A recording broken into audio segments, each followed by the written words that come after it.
वंदे मातरम, आप सभी का नेटवर्क 10 में स्वागत है। मैं हूं संजय गिरी। दो प्रदेशों के अंदर चुनाव हुए और दोनों प्रदेशों में कांग्रेस को बहुत कुछ खोना पड़ा।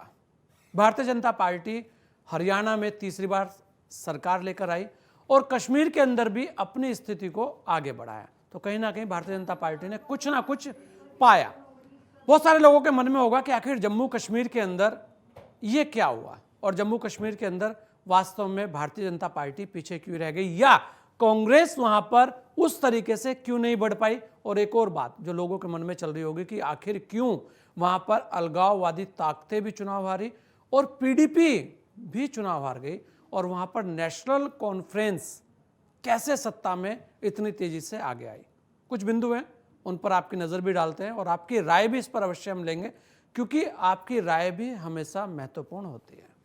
देखा जाए तो जम्मू कश्मीर में अनुच्छेद 370 और 35 से हटने के बाद राज्य विधानसभा के चुनाव हुए और उनका परिणाम भी आ गया। जम्मू कश्मीर में जिस तरह शांतिपूर्वक चुनाव की प्रक्रिया पूरी हुई, ये कई मायनों में ऐतिहासिक और इसका देश और दुनिया में एक अलग ही संदेश जाता है। नतीजों के बाद नेशनल कॉन्फ्रेंस और कांग्रेस की सरकार बनने में अब केवल औपचारिकता बाकी है। जहां तक नेशनल कॉन्फ्रेंस और कांग्रेस ने घाटी की सीटों की बदौलत सत्ता हासिल की है, वहीं बीजेपी के लिए जम्मू संभाग वोटों की बरसात लेकर आया। लेकिन बीजेपी को थोड़ी मायूसी इस बात की जरूर होगी कि घाटी में केंद्र राज्य के बेहतर काम के बावजूद उसे सीटें नहीं मिली। हालांकि बीजेपी खेमे में मत प्रतिशत के बढ़ने पर अच्छा खासा उल्लास है, हर्ष है। वहीं किश्तवाड़ से शगुन परिहार की जीत आतंकवाद के मुंह पर एक बड़ा तमाचा है। जम्मू कश्मीर के चुनाव परिणाम को लेकर खासी उत्सुकता थी। जम्मू कश्मीर के दोनों संभागों जम्मू और कश्मीर पर सीटों का सीधा सीधा विभाजन हुआ। कश्मीर घाटी की 47 सीटों में नेशनल कॉन्फ्रेंस और कांग्रेस ने 41 सीट हासिल किए, वहीं पीडीपी केवल 3 सीट पर अटक गई। बीजेपी को यहां सीट हासिल नहीं हुई है, मतलब कि भारतीय जनता पार्टी यहां पर खाता नहीं खोल पाई है। वैसे भी बीजेपी ने 18 सीटों पर अपने प्रत्याशी खड़े ही नहीं किए थे, लेकिन जम्मू में बीजेपी ने 29 सीटें हासिल कर अपना परचम लहराया है। जम्मू में नेशनल कॉन्फ्रेंस कांग्रेस गठबंधन केवल 8 सीट को ही ले पाया है। इस तरह घाटी में नेशनल कॉन्फ्रेंस कांग्रेस का वर्चस्व दिखा, वहीं जम्मू क्षेत्र में बीजेपी का वर्चस्व बढ़ता दिखा। चुनाव प्रचार की सरगर्मियों के बीच ये लग रहा था कि छोटे क्षेत्रीय दल और निर्दलीय बड़ी संख्या में चुनाव जीत सकते हैं, बल्कि इन्हें सत्ता में निर्णायक तक माना जाने लगा था, मतलब कि सत्ता की चाबी इनको माना जाने लगा था और ऐसा लग भी रहा था। लेकिन केवल 90 में 9 सीटें अन्य के खाते में गई। इसमें 1 सीट आम आदमी पार्टी ने भी जीती है। जी हां, वही आम आदमी पार्टी जो हरियाणा में जमानत जब्त करा गई। इनमें भी 6 सीटें जम्मू क्षेत्र में अन्य के खाते में आई है। इस तरह निर्दलीय चुनाव को प्रभावित करने की स्थिति में नहीं रहे। जनता ने जनादेश साफ दिया है, मतलब कि 5 साल तक स्थिर सरकार जम्मू कश्मीर की जनता को चाहिए। और दूसरी बात, अलगाववादी ताकतों को हराना और ये बताना कि अब हम अमन, चैन, शांति चाहते हैं।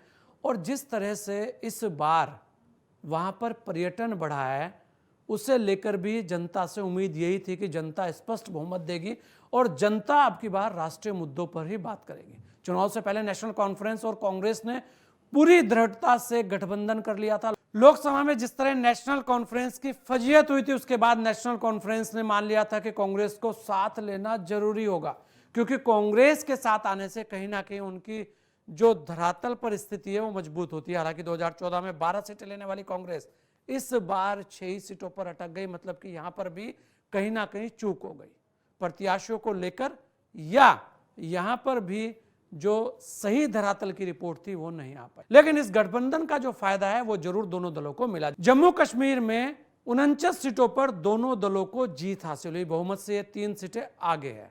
नेशनल कॉन्फ्रेंस को यह पता था कि केंद्र सरकार ने खासकर घाटी क्षेत्र में बहुत काम किया और उसे लोगों में उसके प्रति सहज भाव बनता दिख रहा है। ऐसे में नेशनल कॉन्फ्रेंस ने समझ लिया कि बेरोजगारी, विकास, स्वास्थ्य जैसे मुद्दे नहीं, बल्कि अनुच्छेद 370 की बात उठाकर ही आगे बढ़ा जा सकता है। और यही सबसे बड़ा मुद्दा भी और यही सबसे बड़ा हथियार भी नेशनल कॉन्फ्रेंस के पास था। यहां कांग्रेस के लिए गठबंधन में होने से उलझन जरूर थी, लेकिन कांग्रेस ने इस पर खामोशी बनाए रखी। माना जा सकता है कि घाटी में लोगों ने नेशनल कॉन्फ्रेंस और कांग्रेस को प्राथमिकता दी, घाटी में भारतीय जनता पार्टी सामने नहीं थी और थी तो केवल उपस्थिति मात्र के लिए थी। बीजेपी ने जम्मू कश्मीर के चुनाव को अकेले लड़ा। भारतीय जनता पार्टी ने 23.43% मत लेकर 29 सीटें हासिल की। यह बीजेपी का अपना अब तक का सबसे बेहतर प्रदर्शन है और मत प्रतिशत में दूसरे नंबर पर नेशनल कॉन्फ्रेंस रही है। लेकिन अकेले चुनाव लड़ने का खमियाजा भी उसे झेलना पड़ा। घाटी में उसकी सहयोगी पार्टी नहीं थी। अभी भी घाटी में 4 सीटें ज्यादा हैं, इसका बड़ा फर्क पड़ता है। बीजेपी पहले ही 18 सीटों पर ना लड़कर बैकफुट पर थी। घाटी में बीजेपी की अपने दम पर चुनाव जीतने वाली पहचान अभी बन नहीं पाई है और अभी कहा जा सकता है कि अभी भारतीय जनता पार्टी को बहुत मेहनत करनी पड़ेगी। यह मानना होगा कि नेशनल कॉन्फ्रेंस को अभी भी घाटी में जमीनी स्तर पर मजबूत स्थिति में देखा गया है। एनसी ने 56 सीटों पर चुनाव लड़ा और 42 सीटें जीती। जम्मू क्षेत्र में भी उसने 3 सीटें हासिल की। पीडीपी का कमजोर होना नेशनल कॉन्फ्रेंस के लिए फायदे में रहा। एक समय बीजेपी से समझौता करने के कारण पीडीपी से लोग नाराज थे और वो नाराजगी लगातार बनी रही और शायद वही नाराजगी थी कि पीडीपी को इस बार 3 सीटों पर ही संतोष करना पड़ा। पीडीपी केवल 8.8% मत ही हासिल कर पाई। इससे साफ झलकता है कि नेशनल कॉन्फ्रेंस कांग्रेस के लिए जीत का जो मैदान था वो साफ था। बीजेपी को जम्मू कश्मीर में मुस्लिम मतदाताओं का समर्थन नहीं मिला। मुस्लिम मतदाताओं ने और खासकर अलगाववादियों ने नेशनल कॉन्फ्रेंस और कांग्रेस पर ही अपना रुझान दिखाया।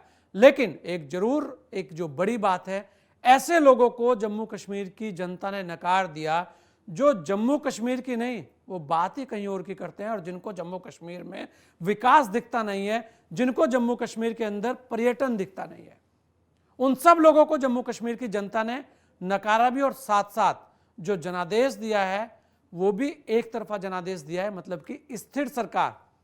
जम्मू कश्मीर की जनता भी चाहती है कि वहां पर भी विकास हो। जम्मू कश्मीर की जनता भी चाहती है कि जम्मू कश्मीर पहले की तरह ही वो कश्मीर बने जो लोग कहते थे कि अगर धरती पर कहीं स्वर्ग है तो वो कश्मीर है। इस चुनाव से जम्मू कश्मीर के अंदर भी एक नई पहल शुरू होगी। आपकी क्या राय है जम्मू कश्मीर को लेकर? आप क्या सोचते हैं जम्मू कश्मीर को लेकर और आपको क्या लगता है जम्मू कश्मीर के इस चुनाव को लेकर? अपनी राय अवश्य में दीजिएगा। आपकी राय बड़ी महत्वपूर्ण है। इस विशेष पेशकश में इतना ही। दीजिए मुझे इजाजत। जय हिंद।